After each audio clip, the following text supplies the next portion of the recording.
Tout de suite, quand on est rentré dans la grotte, j'ai eu le sentiment d'être aspiré. J'ai juste ouvert la porte et tous nos repères ils sont perturbés par rapport à d'habitude.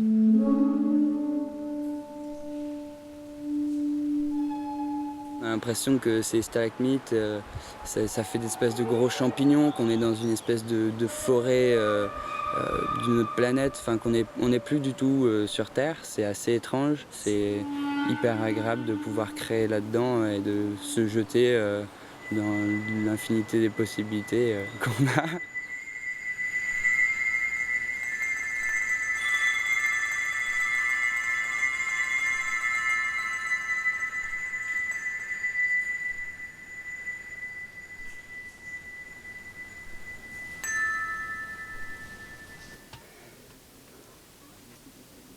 Prise numéro 1, Strass, Cécile. Regarde, il y en a d'autres qui arrivent. Ah oui, plein d'autres, mais dis donc. On leur explique comment c'est chez nous, pour qu'il n'y ait pas de mépris. Mais évidemment. Vos téléphones portatifs ne fonctionnent pas ici. On utilise les yeux et les oreilles pour nous voir et nous entendre. C'est une métaphore. En bref, ça veut dire pas de flash, pas de lumière, pas de photos. Soyez vous-même, présent entier. C'est le ténor. Ça marche bien ça. Le baryton. Ah ouais, c'est pas mal. Ouais, ça marche pas mal ça. Pendant que j'y pense, un petit truc pour les masques, on va peut-être les laisser au départ en dehors de la grotte et les prendre juste quand on les utilise. Tu montes Marie, hein. Moi, je sais pas comment ça marche. Je peux passer mon permis funiculaire? J'ai un petit problème, mais bon, j'arrive.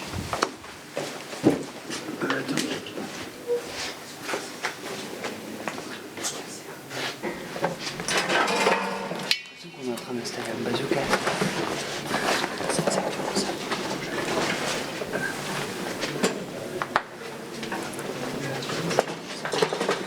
C'est pas plat, donc ça va être super agréable pour l'opérateur. Ça, je suis d'accord. Mais ça a des avantages. Est-ce qu'on essaie de se mettre une corde, d'aller voir un peu quoi ça ressemble en dessous? Pour aller voir le point de vue, ouais, faut se mettre. Méfie-toi, parce que ça donne des années 30. Non, mais je fais un tour de gros truc. Hein. Non, voilà. Mais l'avantage quand même d'être ici, c'est vrai que tu as la focale là-dessus, tu as la focale là-bas. Et t'as la focale en bas. Tu as la focale en bas. Donc en fait, c'est vrai que c'est quand même le meilleur endroit. Oui, ça permet aussi, tu vois, de faire quand même ce petit truc-là aussi, si on veut le faire exister. Ouais. Cette scène, elle est belle, là, juste avec ce rond. Juste avec. On va avoir le problème du bruit, quoi, mais...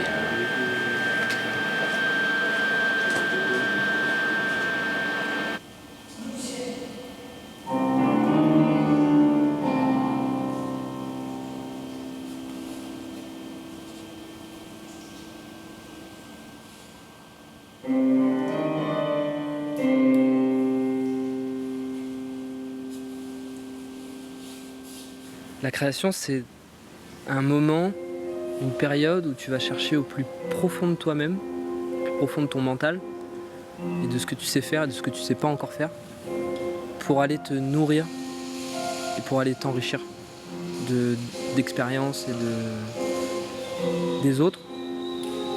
Je pourrais pas créer tout seul, sachant tout le bonheur que c'est que de créer avec des personnes si riches, quoi.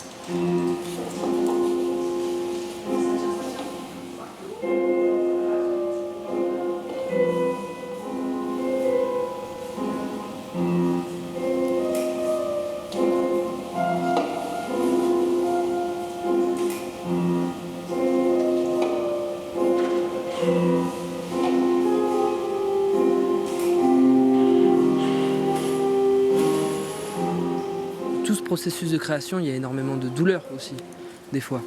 La fatigue, il y a des tensions qui apparaissent, il faut être un groupe soudé. C'est pas facile la création. Enfin là, on fait un travail d'une semaine pour un spectacle d'1 heure où il n'y aura pas de suite. Ce sera juste un spectacle d'1 heure, basta cosy. Ceux qui sont pas là, ils ne le verront jamais.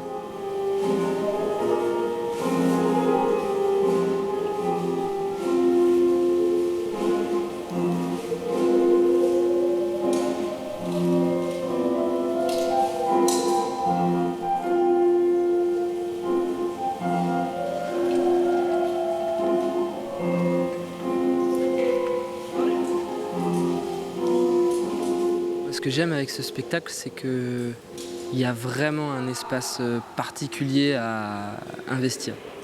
C'est génial parce qu'il y a des cavités partout, il y a des couloirs partout. On peut complètement perdre le public, autant en horizontalité qu'en verticalité, que dans sa tête, quoi. Il y a des taux vibratoires dans certains lieux qui sont plus forts qu'à d'autres endroits. Ici, clairement, on est dans une zone tellurique ou dans une zone, je sais pas, mais une grotte comme ça, déjà, elle vibre. En plus, il y a une légende associée à ça qui est plutôt rigolote. Donc moi, ça me touche beaucoup parce que je suis laissé à l'écoute de ça et chaque fois qu'on arrive dans des lieux de highline, il y a toujours quelque chose aussi, parce que soit il y a le vide, soit c'est jamais par hasard et jamais pour rien qu'on met des lignes à ces endroits-là, et encore plus qu'on fait des spectacles à ces endroits-là. Là, on est dans un truc au niveau de la nature qui est déjà hyper puissant.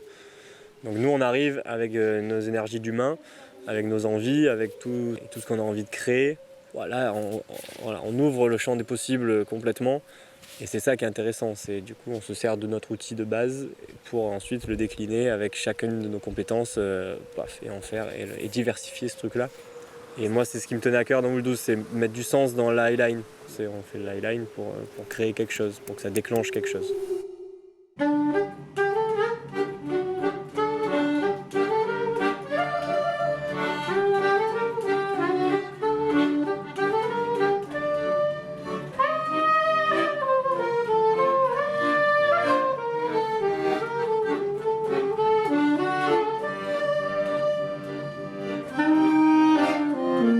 Las Fédos, Las Fados. Les fous, les fées. Le vrai monde, sérieux, responsabilité. Pourquoi, comment, combien, toutes ces questions. Mais qui sont les vrais fous? Heureux les rêveurs. Heureux les enfants qui voient encore. Caressez le mur humide à côté de vous. Laissez glisser votre main sur ces monts, ces courbes. Chut, taisez-vous. La grotte sourde monte. Elle murmure. Elle vous raconte vos peurs d'enfant, vos joies oubliées, vos mondes invisibles. Et les fous, ici le petit peuple. Préservez, arrêtez d'oublier. Dans les lieux des entre-deux, là où vous passez parfois sans vous y attarder, il y a des secrets qui se cachent. Si nous existons, eh bien, nous sommes au monde autant que vous l'êtes. Plus vous vibrez fort, plus nos cœurs s'éveillent.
Mais c'est bien ça, là. Ça remet la patate, ça.